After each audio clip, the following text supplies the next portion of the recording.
Welcome back to MVM, the show where we talk about all things board game related. Today we're excited to bring you a review of the highly acclaimed already Rising Sun from Eric Lang and CMON Games. This one we're seeing being played a ton on social media. Yes, they shipped this thing to what seems like every single person who backed it, because everyone seems to be playing this on social media right now, and it is a worthy successor to Blood Rage. This thing had 32,000 backers that are playing this game. Probably right around now. Now we're going to be showing you guys the Kickstarter version. There may be some complaints there. A lot of people might see what's just in the base game itself. The fundamental game stays the same, whether you have the Kickstarter version or not. You're getting a lot of cool upgraded components with the Kickstarter version, so you're going to get a mix of both of them in this review that you're seeing. Yeah, there's definitely a lot of extra goodies here. As you can see on the table, we have nearly everything splayed out. This doesn't even represent everything from the Kickstarter version. There are 4 other clans that you could play with. Yeah. There's a total of 8 clans. Which are in bags over the other table. So yeah, that's a whole nother slew of miniatures that you're going to be adding to the table. It does play 4 to 6 players. It plays in about an hour and a half to 2 hours, depending upon the number of players. The base plays 3, so you have to have 3 players in order to play the game. So usually it's 3 to 6. All right, so what are you doing? This is feudal Japan. It represents the Nippon region. There's 8 different regions on the game map. Each of these different regions are color-coded, representing one of the native homelands of each of these different possible clans that you can play with. Each clan is represented by a number of miniatures. You have strongholds. Each player will have 4 strongholds. These are kind of base of operations for the players where they can summon and bring new characters or marshal new characters into play. You have your daimyo, who has a black base. He's sort of your leader. He can't be betrayed. You have your Shinto. These allow you to have very special abilities up in the temples to be able to pray to get help from the kami or the gods. And then you have your bushi. Each player has 6 of those, so they're just kind of like your common warriors. Right. The bushi are your basic figures that are going to be spreading across the board mostly, maybe building some strongholds so that you can sort of spread your placement all over the map. So this is an majority area influence type of game. You're trying to control very specific regions in order to gain victory points in the course of the game. There's a variety of different ways to gain victory points. And then you have a ton of monsters over there that you see. All these monsters can be summoned to be able to help you control those areas. Yeah, just like its big brother Blood Rage, there's going to be a ton of monsters that you can bring in. And again, you don't have to do this necessarily. We've played a couple games, and for instance, I didn't bring 1 monster in the first game. Now, I did lose that game, but it wasn't by much. You know, there's a lot of different routes to scoring your points in this game for sure. All right, so let's talk about the game board. We've already talked about the regions. Each region has a very particular type of benefit it has for controlling those regions. Those will be awarded to players through war and some other different actions through the course of the game. Across the top, you have the round structure. Each of the different rounds is going to use 7 different mandates out of 10 possible ones. We'll get into how that works, but at the end of an entire round, you will go to war with all the other players, trying to control those regions. You also will have a player screen in front of you. This player screen is dual purpose. On the front side, it will tell you what your player ability is. They're really cool. Every single one of these, you look at them and you read them, you're like, my goodness, my character can do this. And then you look at another player, you're like, well, that's broken too. And it's really cool. And it's a minor little thing, but it's really cool that they put those abilities on the outside of the player shields too, so that everyone can have a nice reminder of what you're capable of doing.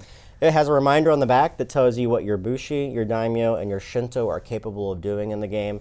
It tells you how much income you'll get at the start of every single round. There's 3 basic rounds you'll play in the game, and you have kind of a cleanup round at the end called the winter season, which will award victory points. You also have your starting region and how much honor that you have starting in the game. Now, honor is huge. At the start of the game, each player is going to look at their honor, and they're going to sit in a table order that is from the lowest honor to the highest honor, with the highest honor having the highest honor on the track. Honor is super important in this game. Because honor, like Jeremy said, plays a huge role in some of the things that you're able to do, some of the powers that you're able to pull off. So it's kind of a give and take. You might go down in the turn order. You might be at the least honorable, but that's going to open up some abilities with some of the gods and some of the powers in the game. The most important thing about honor, period, is that it breaks every single tie in the game. So the most honorable players in any tie, no matter what it is, you will break that tie and win. It was just extremely important. You have coins. Every player is going to get a fixed amount of income, as I had already said. And then you're going to have kami at the top of the board. There's 7 possible kami, or living gods, in the game. These kami will be randomly thrown out, so 3 of them out of the 7 will not be used, but these will remain the same for every single game. Right, and these are going to come into play, again, during that round structure we'll get into in a second, but it's going to come into play 3 different points throughout any given round. And your Shinto, one of the pieces that you have, are actually going to go up to the temple and be able to utilize those kami. Right, and then you have your war zones. On the right-hand side of the board, you're going to have an X number of war zones. These war zones represent a possibility of the 8 different regions where war can happen during the end of that round. The number of war zones depend upon the number of players plus 2. So we have a 4-player game set up. There are 6 random ones that are thrown out. And then you're going to take these flags and throw them into the regions where the war is. So they're just visual reminders for the players on where those wars will happen at the end of the round. Yeah, it's a really cool mechanism they have here too, because I actually came into this game thinking, okay, we're going to reconcile or resolve every single territory at the end of each round with war. But there's always, in a 4-player game, 2 missing. Yep. So you're going to shift around and basically be able to look at a couple territories and say, okay, I can move my guys out of there, or I need to move my guys out of there so I can sort of play the game in some of those other territories. When you win a war, you're going to be gaining the benefits of those regions, but also you'll be collecting that war zone tile. On the back of your player's shield, the more unique zones that you win by the end of the game, the more victory points you will acquire. So the game is broken into 3 very unique phases within the game. The first phase is the tea party, the second phase is the political phase, and then the last phase is the war phase. Yes. So the tea ceremony is very important. This, as you said, is kind of a diplomacy style game. You will be making alliances with other players. Those alliances can be made and broken at will. And you can, I mean, as far as we could tell in the rules, you can do just about anything, promise just about anything. Whether you want to hold up to those, your end of the promises, is up to you, I guess, though. Absolutely. So each player will have one of these alliance tokens.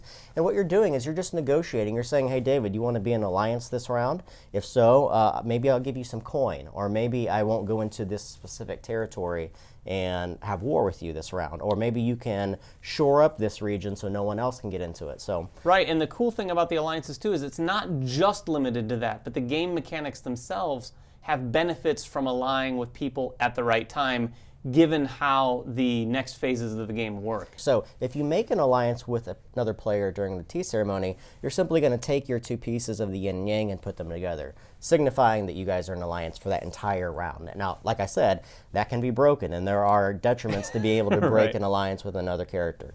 Once that tea ceremony is over, starting with the first player, they're allowed to pick 3 of the top mandate cards and look at them secretly. Now, in this mandate stack of 10 possible tiles, in this case, these are Kickstarter version of the tiles, there's 5 different types of mandates, 2 of each. And that means in a full round of game, 3 of those mandates will not be used. But you're not quite sure what's on the bottom of that deck. Well, and it's really cool, too, because with each player, they're picking up 3 of those, choosing one, and putting the other 2 back on the top. So as the round progresses, the players are going to have a sense for what tiles are at least in the selection of the next player, at least 2 of the 3. And it gets very interesting when your alliance player is the player right next to you, so you can kind of stack those actions together. So what are you doing? As a player, you're going to look at these tiles. In this case, I have train, and marshal. I pick one of these, and I put them face down on the furthest one to the left, and I put the other tiles back. Then I look at this card that's behind my player sheet. This tells you all the different actions that you can do for every single one of the mandates. If you've played Puerto Rico or you played San Juan, this portion of the game works in the same way. You get to take the action of that tile, and everyone else at the table gets to take the action. However, the player who picked it gets a bonus, and the player they're in alliance with gets a bonus. Right, this is where the alliances come into play with player turn order. So if someone chooses a tile that really benefits both of them, all of them do this in some way, benefits both them and their ally, they can basically play it out such that they can take advantage of some of the moves, some of the actions that they really want to take advantage of in a round, and the other team, the other alliance, might be out of luck. Out of these 5 different mandates that you can pick, only one of them is only for that player, and that's the Betray. We'll talk about each of these in turn because they're very important. Also, all of these different mandates, the player that picked the tile, except one of them, will be the last player. So he kind of gets to watch what the other players are doing. However, the one I picked was Train. This is the only one that allows that player to go first. Right. When you train, you're allowed to look at all the different season cards that are there and buy one of those season cards. This works very much like Blood Rage. You're allowed to upgrade your abilities. You take that card by paying coin to the bank. You're allowed to hire monsters and summon monsters directly into the territories that you own. Yeah, this is a variety of different cards in the season cards. Like Jeremy said, these are the cards that tie in the monsters and all these extra miniatures. But a lot of them are ongoing abilities that you can sort of take advantage of throughout the game. Everyone is going to, or almost everyone is going to end up with a display of cards or a tableau of cards in front of them that they can take advantage of. Now, while we're talking about season cards, as we said, there's 3 rounds. You're going to go through this mandate track 3 times, and there's 3 sets of season cards. You have spring, you have summer, and then you have autumn. The variety in the game comes in which types of decks you use. There's a ton of different decks which will add different creatures, different monsters, all kinds of different abilities to the game. However, let's go back to Train. As the start player, you're allowed to play any coin to buy any one of those and then summon or take that ability. And you're going to go around the table. Each player is allowed to do. However, if you are the person who trains and your allies, you get to do that at a $1 discount. Yeah, exactly. That's one of those abilities where if you are the one who picks it, you and your ally get it at a discount. Yep. Another one is Marshal. Marshal allows you to move your players around the board. And this is important because you're going to want to be moving into sections in order to gain dominance or area majority in those areas for the time of war. Now you'll see, anytime you move in the game, there's a variety of different adjacencies. You can just move adjacent, or you can follow these route lines. Yeah, the shipping routes will connect locations that are much further apart, obviously. So there's this board, when you look at it, things are closer than you might think when you first look at it because of these shipping routes. The other thing you can do during that martial action is to build a stronghold. If you pick the tile or an alliance. If you pick the tile. So this is the special ability. If you pick the tile, you're able to spend 3 coin in order to place a stronghold somewhere on the map. Anywhere. Yeah, anywhere on the map. And again, the strongholds are where you're going to be able to recruit from. Yep. Recruit is the next action. Let's just talk about recruit. Typically, characters or your figures can only be brought into places where you have a stronghold. Now, I have the blue clan here, the Dragonfly. They can be summoned anywhere, so that's my special ability. But typically, it's into those locations. However, the player that picked that tile and everyone in their alliance or the other player in their alliance gets to summon 2 instead of 1. Right. Yeah, it's again, all of these powers have a nice little juicy extra power to take if you're the one to choose it. So as you're going around, sometimes you might be looking for a particular action to take, but then if one comes up in your hand and the extra benefit of taking that one is too alluring, you might end up taking that instead. Now, it's important here to talk also about the Shinto. If you bring a Shinto, which has the white base around them, these are the figures that can pray into the temple. When you summon these characters, you can immediately, and only at that time, bring them into one of the 4 different temples. This is important because during these different kami sections, they'll be able to pray there and get a benefit. We'll talk about that in just a moment once we get done talking about the mandates. Another mandate is Harvest. Yeah, Harvest is a tile. Again, it has a nice benefit to the person who picks it and their ally, but everyone at the table gets to take 1 coin. There's not a lot of methods of collecting a bunch of coin outside of that initial income at the beginning of each round. So everyone's going to get a coin. The benefit to the player who chooses this and their ally, though, is that for every territory they control, they're able to collect the reward or benefit associated with that territory, which can be significant. Right. And the last mandate possible is Betray. This is the mandate that only the player who picked it can take. This allows the player to replace figures off the board from 2 different clans and put their own figures in those areas. However, if they're an alliance, they break that alliance. They immediately lose honor, which will push them down the honor track. And that's very important, again, for breaking ties within the game. And what the really cool thing about this tile, in my opinion, is you're not necessarily betraying your ally on the board. Because you can replace 2 of other players' pieces, but it doesn't have to be the player that you're technically betraying. You're just breaking that alliance, so it might not have a negative impact on them. So you might be able to do that, and they might not be too upset by it. Right. Once 3 mandates have been picked. So one player is going to pick their mandate, everyone will take it, and then the next, you're going to pass that stack to the next player, and you're going to keep doing that until you hit these 3 particular marks. When you hit these marks, you're going to look for a majority on each of these different kami, from left to right. If there's a tie, once again, it gets broken by the honor track. The player that wins that gets the benefit of that right then.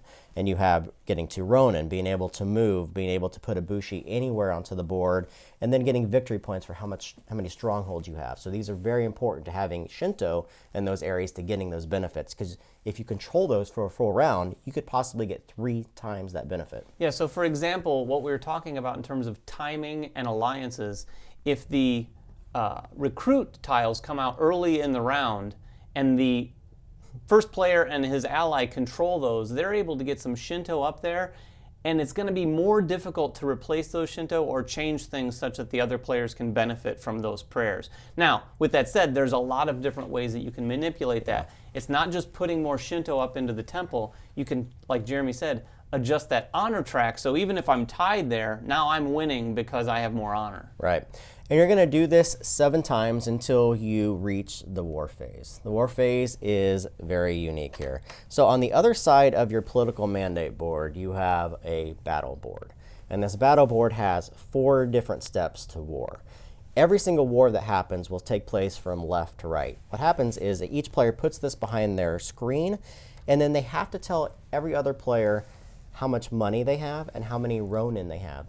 Ronin are tiles that will be able to help you modify the force or the strength of your units within those areas.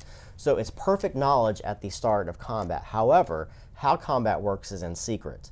The players that are involved in that combat will be using their coins and then secretly placing an X number of coins on each of these 4 different locations. Yeah, it's sort of almost like a bet, because you're placing money on there in the hopes that you have more money on an individual space than someone else does, because only the person with the most money on that space is going to be able to take advantage of that space. And like Jeremy said, it moves left to right, starting with seppuku, which is basically killing yourself. Yeah, honorable. And it's a very honorable death. So you're going to not only get victory points by doing this, you're going to remove basically all of your guys in that territory from the battle that will happen. You're also going to get honor for it. And victory points. Yeah. And then the next one is take hostage. The person that wins this is allowed to take 1 hostage from the board. Now remember, this could also modify the strength because you're pulling that strength off the board. You place their hostage figure in front of you. At the beginning of the next round, you're allowed to release that player back to them and gain a coin. So it's another way of gaining coin. The next one is to hire Ronin. The person that wins this is allowed to use any of the Ronin they have behind their board and add it to the strength of that combat. Once that is done, the battle takes place. And this is just a pure force versus force battle. There's no dice rolling, there's no modifying with anything else. Maybe some of the cards that you have in front of you or the Ronin that you have, but it's just a pure strength battle. Again, if it's tied, it's broken by honor. Yeah, so you're starting to get the idea of how important honor is in the game. Yeah, it's a deterministic fight for sure. So you're just looking at all your figures, which, like Jeremy said, are generally going to be 1 force unless you have a card that might suggest otherwise. Or a monster, yeah. Or a monster. And then whoever wins the battle reaps the reward from that territory. Yeah, from the territory. All the other units that were in that area will be killed and returned to the player. And then you will have the Imperial Poets sing about the war that had happened. The person that wins the last phase will get 1 honor for every single figure that died in the combat. Yeah, and this is an interesting space because say I'm in a territory with Jeremy and 1 other player, and I know the 2 of them are going to be, it's going to be a knockdown drag out between them. I have 1 guy. Yeah. I might commit seppuku with one guy and then put a lot of money on the last space so that I'm going to reap points for all of the figures that end up getting killed. All the coins that were used in combat go back to the bank. However, the winner's coins of the entire battle will be distributed to the loser. If I use 10 coins and I'm the winner and there was only 1 loser, I give him all 10 coins. So it could power his ability to use combat. Combat is handled according to which territories, you'll go in order. So you can kind of get an idea of how many resources I need to allocate to a battle that's number 1 compared to one that's allocated at the end. Yeah, not the turn order here, but the order of those battles is probably just as, if not more important than turn order in this game. Because you'd think, okay, we're just going to resolve some territories. but you've got to pay attention to that order, because as you go through, you might make some sacrifices in some early battles in order to gain more money and win some of the later battles in the war phase. Right. After all the wars are done and have been completed, the next thing that happens is that every single player will lose all the Ronin that they had collected for that round and all the coins they collected for that round. So you want to make sure that you use your Ronin and you use your coins efficiently. At the start of the next phase, you're going to get an income according to the back of your sheet once again, and you're going to complete that until 3 rounds are over. At the end of the game, you're going to tally up all of your victory points. Now, as I said, there could be winter cards. Winter cards are distributed in autumn, so they're in the 3rd phase of the game. Those will give you victory points for having like the most monsters or having a specific placement on the honor track. There's a whole variety of different winter cards that you can get. You'll get victory points, of course, for how far you've already gotten on the track. You'll get victory points for how many different war territories that you've Which can be defeated. a big swing. I mean, this game can be very tight. Someone could be scoring a lot during the game, and then someone can come right back with 10, 20, or 30 points with that last bit of scoring. And the person that has the most victory points wins. Let's talk about our review. Yes. What do you think? We have many good things to say. I definitely want to play this more. I'd love to try it at 6 players. We have not played it at 6. We haven't played it at 5. 5 players would be really interesting, because the way the alliances work, 2 people are going to alliance, 2 people are going to alliance. There's always generally going to be a 5th guy who's kind of left out. So it gives the opportunity for the other players to say, oh, this guy's way ahead. Yeah. No one's going to ally with him. So it brings in even more of that diplomacy aspect. And again, since we're talking about a review, diplomacy is generally not my thing. If there's one thing I don't like more than conflict, it's that negotiating and all you that have sort of both stuff. in this game. Yeah, you have both in this game, and amazingly, I like it. Now, it's fair to say that it's a beautiful game, and that plays a role in my wanting to accept some of those elements. Sure. But even without that, the way it's handled in this game is really, really fun. The negotiations are not much. Yeah. I mean, I guess they could probably be as much as you want them to be. Right. But in our games, it generally started with one person proposing to another person, and then as soon as that's out there, everyone else is like, oh, well, we can ally then. And then you see how those alliances kind of come into play as you play the game. There wasn't a lot of offering money back and forth for those things. I don't think, as long as the game didn't get bogged down with that, I think it wouldn't really have a negative impact for me. Yeah. There is absolutely no fluff in this game, David. I mean, No. everything that you do has a purpose in it. There's no extra set of rules. There's nothing that's in the game that doesn't need to be here. It's super tight from beginning to end. It's also much shorter than you would originally think. 3 rounds and it's over. So it ends very quickly. It doesn't outstay its welcome. The components are fabulous, but outside of the components, outside of the visual look, there is just a ton of variability in this game. Yeah. The way the wars could possibly come out, the 8 different clans, so you could always be playing with a different clan. The Kami. The Kami, the amount of monsters, there's 22, in this Kickstarter version, there's 22 different monsters. There's 7 Elder Gods and there's 7 Kami. We didn't talk about the Kami other than the basic Kami. There's a whole set of cards here that could also be used with the Kami that allow those figures to come onto the board and to influence the game. Also, the extra clans, the Sun Clan and the Moon Clan, those will bring in their own gods from a distant land. So they can be summoning from a very distinct pool of gods, but they can't pull any of the other monsters in. Yeah, that's fascinating that the extra clans in this game, the Sun and the Moon clans, kind of have their own monsters. They really can't even manipulate the other monsters in the game. One other thing that we touched on just very briefly that I think we should spend a little bit more time on are the variability of the clans. Yeah. Jeremy mentioned his power was when you recruit, you can recruit anywhere. You don't have to recruit where you have a stronghold. And when we heard that, we were like, oh my gosh, that's a crazy power. Yeah.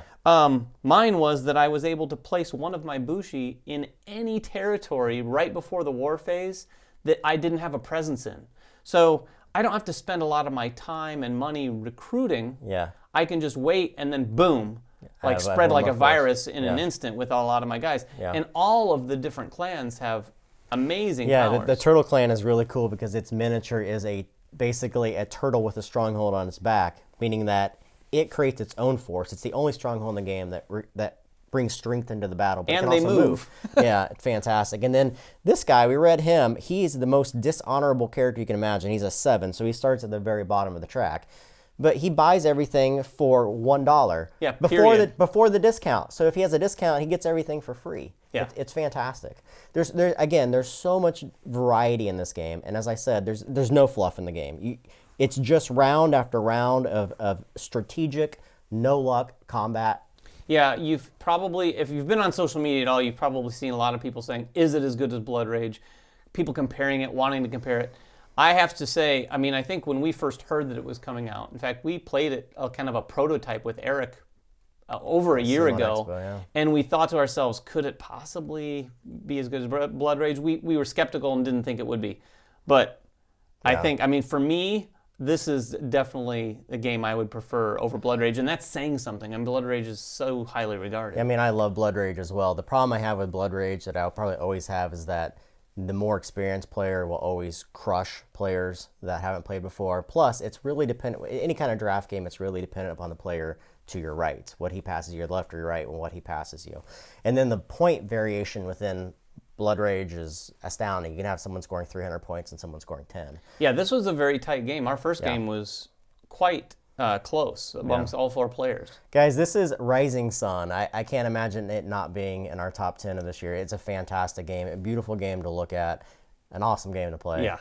If you guys have any questions about the game, make them in the comments below. Subscribe to us, follow us on Twitter, like us on Facebook, and everything else that we do, and we'll catch you guys next time. Bye-bye. This episode has been brought to you in part by Rascalers, handcrafted tables for board gaming. Check them out at www.rascalers.com.